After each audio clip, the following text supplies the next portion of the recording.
महाराष्ट्र राज्यातील विविध ठिकाणी जे काही सामाजिक आंदोलन होतात, राजकीय आंदोलन होतात, त्याच प्रकारे काही मिरवणुका असतात, जुलूस असतात, त्यावेळेस वृत्तांकन करताना इलेक्ट्रॉनिक मीडिया असू दे, प्रिंट मीडिया असू दे, डिजिटल मीडिया आमच्या असू दे, त्यातील जे पत्रकार आहेत, वृत्तप्रतिनिधी आहेत, कॅमेरा पर्सन आहे, व्हिडिओ जर्नलिस्ट आहे, फोटो जर्नलिस्ट आहे, यांच्यावर त्या ठिकाणी विविध प्रकारचे शारीरिक हल्ले तसेच शाब्दिक हल्ले प्रशासकीय अधिकारी तसेच पोलीस अधिकारी काही प्रमाणातले, सर्वच आम्ही बोलत नाही प्रशासनात आणि पोलीस अधिकारी, पण काही ॲरोगंट अधिकाऱ्यांकडून होत असतात।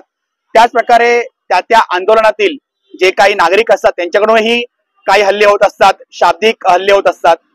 तर या सर्वांचा कुठेतरी विरोध करण्यासाठी, निषेध करण्यासाठी आज नवी मुंबईतील समस्त पत्रकार आणि समस्त विविध पत्रकार संघटना या छत्रपती शिवाजी महाराज चौकात वाशी येथे एकत्रित आलेले आहेत। आम्ही या ठिकाणी आज निषेध केलेला आहे त्या प्रशासकीय अधिकारी आणि पोलीस प्रशासनातील अधिकाऱ्यांचा, जे ॲरोगन्सी प्रवृत्तीने आमच्या पत्रकारांना, जे फील्डवर ग्राउंड रिपोर्टिंग करतात, मग ते प्रिंट मीडिया असू दे, इलेक्ट्रॉनिक असू दे, डिजिटल मीडिया असू दे, त्यातल्या वृत्तपत्रकारांना, प्रतिनिधींना, व्हिडिओ जर्नलिस्ट, फोटो जर्नलिस्ट यांना धमकावणे, कधी कधी त्यांच्यावर प्राणघातक प्रमाणे किंवा शारीरिक हल्ला करणे। आता मध्यंतरी एका पत्रकाराला कांशिलात लगावली होती।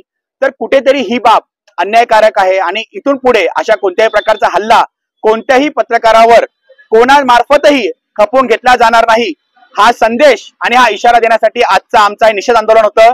आणि आमच्या सर्व एकत्रित येऊन नवी मुंबईतील पत्रकारांनी या ठिकाणी निषेध केलेला आहे अशा ॲरोगंट अधिकारी, ॲरोगंट आंदोलनकर्त्यांचा।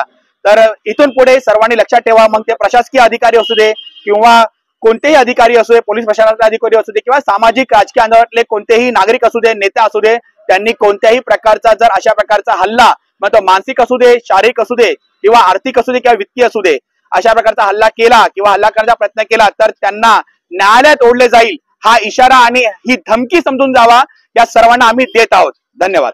जर्नलिस्ट के ऊपर ये बहुत ही निंदादायक है, बुरा है। हम एक चौथा स्तंभ है सोसाइटी का और हमारे ऊपर ही ऐसा अत्याचार होता है।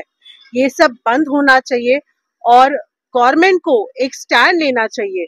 जो भी अधिकारी ऐसा कुछ करता है पत्रकार के ऊपर, वो भले बड़े पेपर से हो, छोटे से हो, इलेक्ट्रॉनिक मीडिया से, जो भी ऐसा करे उन पे कार्रवाई की जाए, लीगल कार्रवाई की जाए, यही अपेक्षा है सरकार से। धन्यवाद। सगळ्यात अगोदर जो हल्ला झाला त्याचा आम्ही तीव्र निषेध करतो। बघा, महाराष्ट्रामध्ये पत्रकार हल्ला विरोधी कायदा आहे, असा कायदा असताना अशा प्रकारचे हल्ले, मारहाण सुरूच आहे। महाराष्ट्रातल्या वेगवेगळ्या विभागामध्ये असे प्रकार यापूर्वी घडलेले आहेत। खरं तर ज्यांनी कायदा पाळायचा असतो, कायदाची अंमलबजावणी करायची असते, तेच पोलीस आज गुंडगिरी करतायत। आणि खरं तर म्हणजे पत्रकार जे आहेत हे लोकशाहीचं जे आहे तत्व जे आहे ते सर्वसामान्यांसाठी बातमीदारी करत असताना स्वतःचा जीव धोक्यात घालून अनेक वेळा काम करत असतात आणि अशा वेळी त्यांच्यावरचा हल्ला म्हणजे हा लोकशाहीवरचा हल्ला आहे। आणि त्यामुळे मला मुख्यमंत्र्यांना अशी विनंती करायची आहे की ह्या जो कोणी अधिकारी आहेत त्याच्यावर तात्काळ गुन्हा नोंद करून त्यांना बडतर्फ करा आणि जोपर्यंत जो अधिकारी बडतर्फ होत नाहीत तोपर्यंत हे आंदोलन असंच सुरू राहील, असा मी इशारा सरकारला देतोय।